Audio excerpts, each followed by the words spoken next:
Every Sunday, I'm brought to tears. Every Sunday, I have to dance. Yeah, I just love it. So it's just so good to be back. I've missed you guys. I was gone for a while. I don't know if you noticed. I was, right? So happy to be home. Just so happy to be home and happy to have electricity. Does everyone now have it? Everyone say yes, please. Good. So happy everyone has electricity and their homes are back in order. You've done all the laundry. Anyway, this Sunday, every Sunday, I really try to share what's alive in me, and I'm really going to share even that much more deeper because I've just kind of been suffering, kind of been feeling hopeless, and I want to share how that is showing up and what I'm doing, what I'm bringing to that feeling, which is why the title is Peace is Still My Practice, because I've had to remind myself, you have a practice. You have a practice. Go back to that practice. So I'm going to start by sharing a dream that I had a couple of nights ago because I believe that our dreams just always reveal the unconscious, right? We have a psychologist in our midst who knows the work of the dream. It reveals what is underneath and what is going on. So I'm going to tell you this dream, then kind of do my own kind of interpretation of what I think perhaps has happened. And so a couple of nights ago, it's crazy. I dreamed that I am being given an alligator to eat, and it's not just a little piece, it's like a chicken fried alligator, like that is sitting next to me, like still alive, right next to me, right? And my father happens to be in the dream, and I looked at him and I say, I'm not going to eat that. It looked like this poor, pitiful creature, and I just felt horrible for it. And I said, do you think it's going to survive like that? And I said, because I'm not going to eat it. I mean, I don't eat alligator, and I'm certainly not going to eat this one. And he said, I don't think so. But then, guess what the alligator did? It walked off. And I thought, well, good, it's surviving, right? It's surviving. So I'm still kind of struggling with the dream, and I told my spouse about it and my son, who both helped me with interpretation. And I know one of the things that they both said to me is, well, how did you feel in the dream? Well, I felt sad. I felt sad for the alligator. I just felt sad for a chicken fried alligator. I mean, it looked sad, right? It did. And so that's how I felt about it. And so my son had all kinds of theories about why I dreamt about a chicken fried alligator. He's like, well, Toby looks kind of chicken fried. Y'all have seen Toby. Maybe that's what that was about. But, and here's what I've been wrestling with is a country that just feels like it is just so politically divided right now. It's painful, right? It hurts. It just hurts. It makes me feel hopeless. Then I also feel angry and I feel frustrated. So I think about the alligator, right, which we know lurks underwater, right? It kills its prey, which I didn't realize it brings its prey down first, kills it, and then eats it. And I said, what? To my husband, he's like, well, we kind of do the same thing. You don't eat alive food, do you? I'm like, yeah, I guess you're right, I don't. But that's what the alligator does. At the same time, I also read that indigenous cultures see the alligator as this symbol of strength and of power. And then I also found out that the alligator predates the dinosaur. Of course, comes from a different kind of family. But what I think of is, wow, perseverance. That you could predate a dinosaur and still be here. That's perseverance, right? So all of these things came up for me about the alligator. Clearly, I'm still wrestling with it. I'm still wrestling with the alligator. I know. So then the other thing that I thought about is I felt sad about it. Felt sad about this chicken fried alligator. It looked wounded. Well, what does that make you think of? Us. Our woundedness, our trauma, right? And if anything that's showing up in this division of us, it's that. It's our collective woundedness and our collective trauma. And that's why we are in, I think, one of the reasons we are in this political moment of so much deep division. And so, what is the choice? What is my choice? Because we always have choices, right? First, awareness, and what's followed by awareness? Choice. That's why we need awareness. I could choose to be a part of the hate-mongering rhetoric, right? That's a choice. I could choose that. But here's what I know is it doesn't feel good. It just doesn't feel good. It's not my best and my highest, right? And so then what I can choose to do is to know peace, to practice peace. So this morning, what I want to offer to you is a practice of peace. First, I'll begin with some definitions. And then what I want to talk about is what gets in the way of peace. I want to talk about what Tara Brach says, and what she says is what gets in the way of knowing ourselves, knowing the essence of us. And for her, it would be the Buddha nature, because she's a Buddhist and a psychologist. What gets in the way of that is a trance of unworthiness. So I want to talk about that. And then last, I want to give what I call a 3-step peace practice. So are y'all up for all this? Yeah. Okay, you up for it? You're going to have homework. And by the way, if you don't have the app, get the app, because the sermon notes, what I say, are going to be in that app. So if you want something for the week, you say, hey, I can't remember what the affirmation is, don't know what my homework is, get the app. It's right there. It'll be right there. So how about we begin with this? How about we just begin with just imagining peace? You can even close your eyes. Just imagine. Imagine peace in the mind. Imagine it in the body. Just allow yourself to feel it. To feel peace. And then imagine it in all aspects of your life.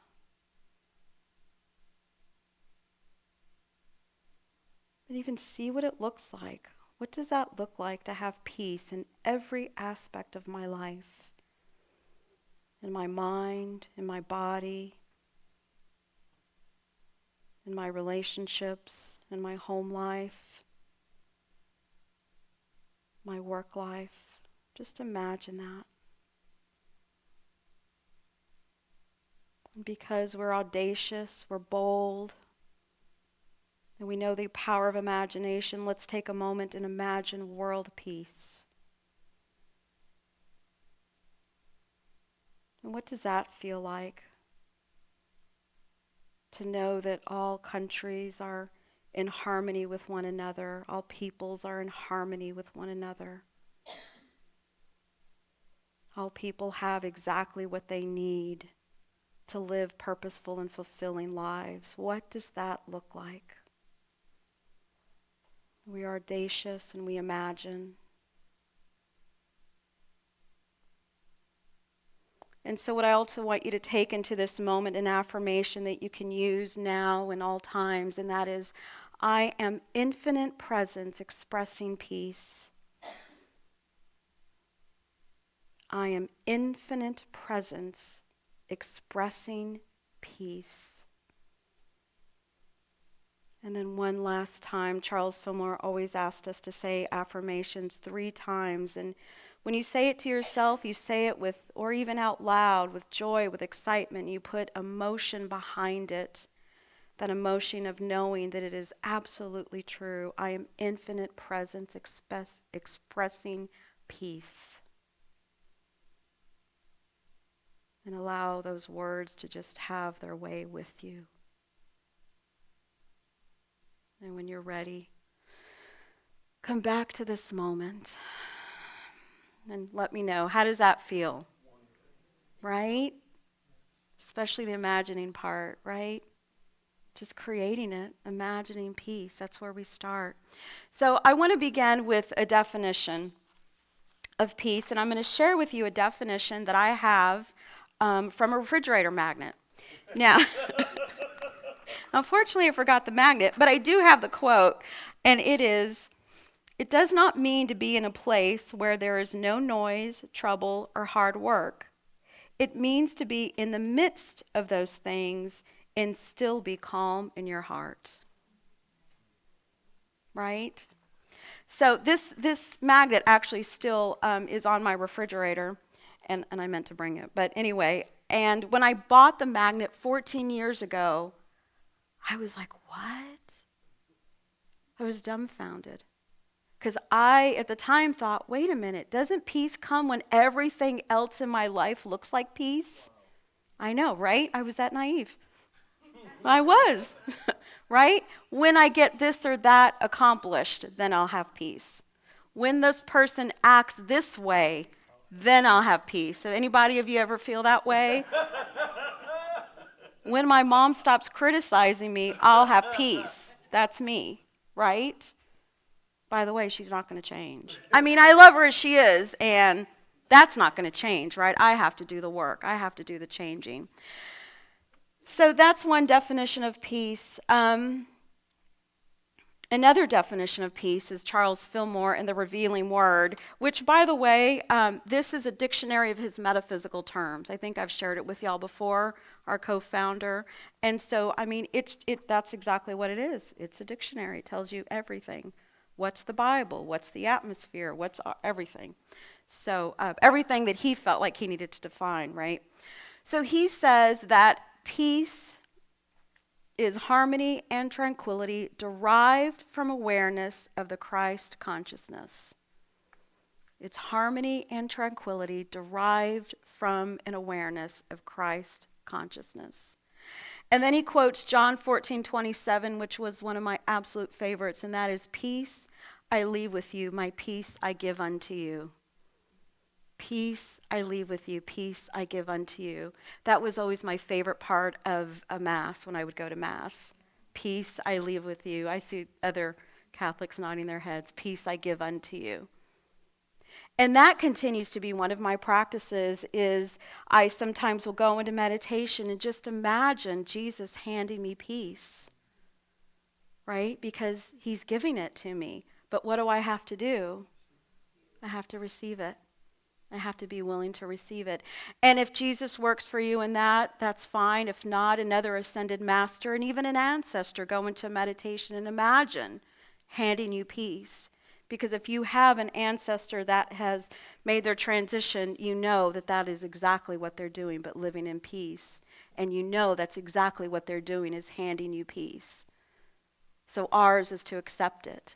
So that's one of the practices, is just to know it, to accept it, and to be that Christ consciousness that we already are. So what gets in the way of knowing inner peace? What gets in the way?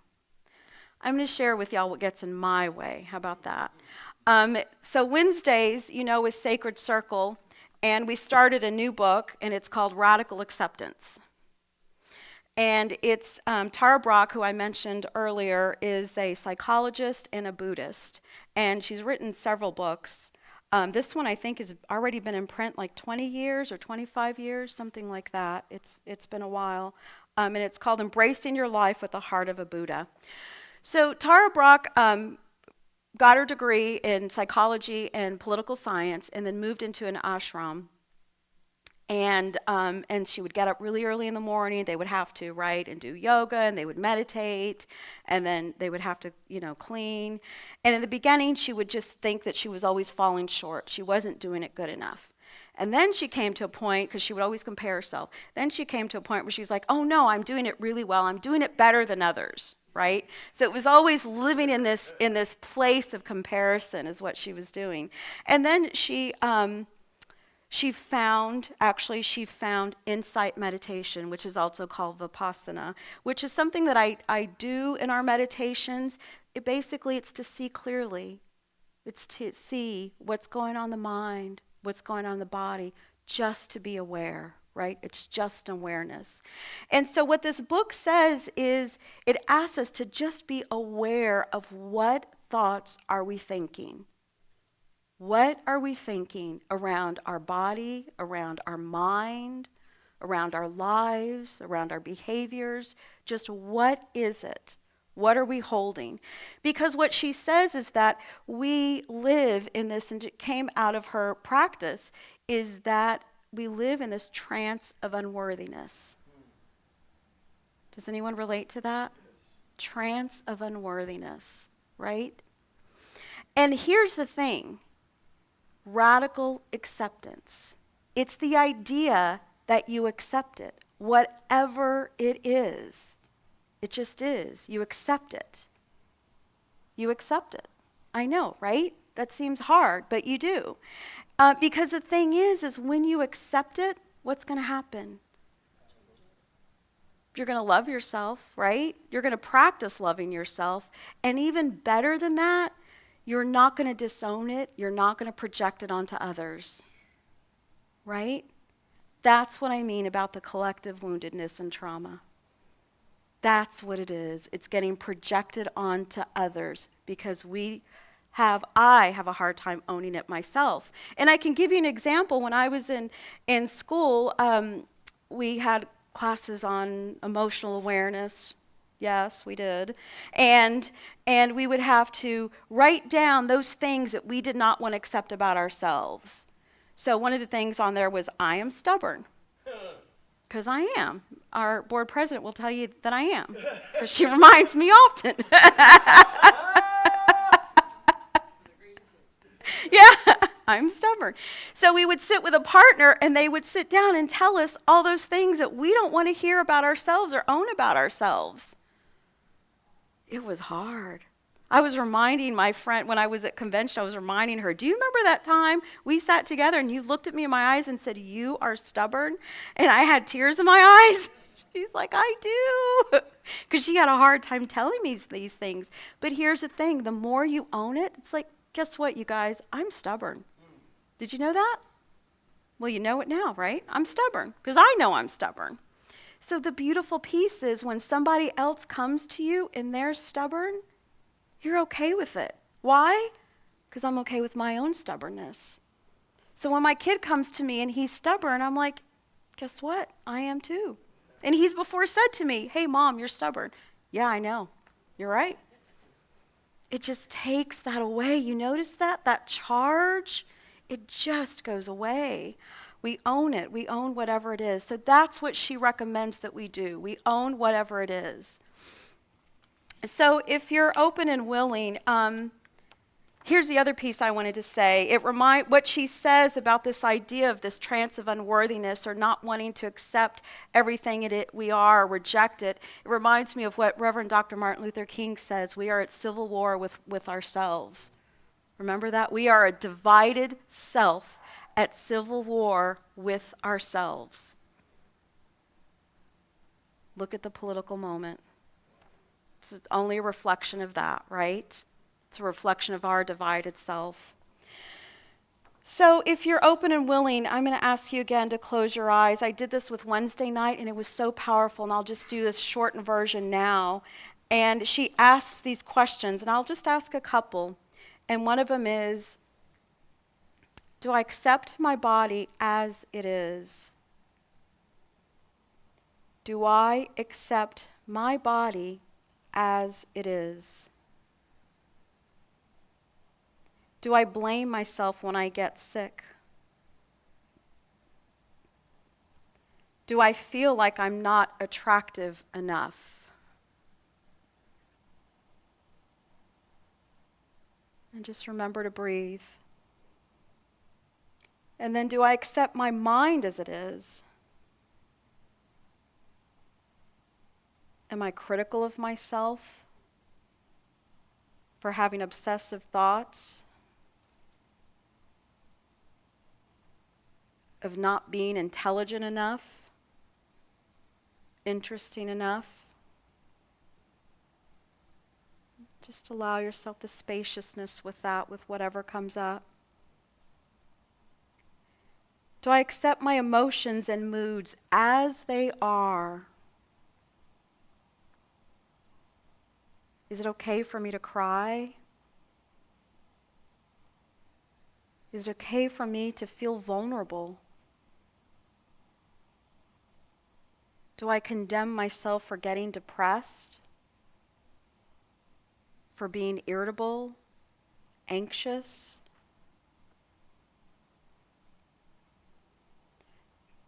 Do I feel like I'm a bad person because of how I behave? Am I down on myself for not accomplishing enough? For not standing out? Am I ashamed of my outbursts of anger? And so whatever comes up, just let it be. Just let it know that it's an awareness, right? And so when you're ready, come back to this moment. So that's part of the practice, right? The first one is just to know what peace is, to know how it feels in the mind and the body. The second one is to have awareness around the thoughts you're holding in your mind. Be aware of the fears. Be aware of whatever lack and limitation story you're telling. And allow yourself to accept it, especially because you don't want to project it onto anyone, those that you love, friends, community, the nation. And then last, affirmations, because that's exactly one of the things that Charles Fillmore says, is that to cultivate peace is to know the Christ consciousness. And one of the ways that we go into that is through our affirmations. So one that I offered you is, I am infinite presence expressing peace. And the idea is that when we're living from that divine presence, what are we? We're already peace, right? When we're the presence, because peace is an attribute of the divine. So I am infinite presence expressing peace. Another one I've used so often is, I let nothing disturb the calm peace of my soul. Just feel that. I let nothing disturb the calm peace of my soul. I am divine peace. And then again, peace I leave with you, my peace I give unto you. Powerful. Do meditations around that one. And then another one that is another all-time favorite, peace, be still. Remember that one, peace, be still. I use that information especially when I feel like my mind is a tempest in a teacup. Anyone ever feel that? Your mind is a tempest in a teacup?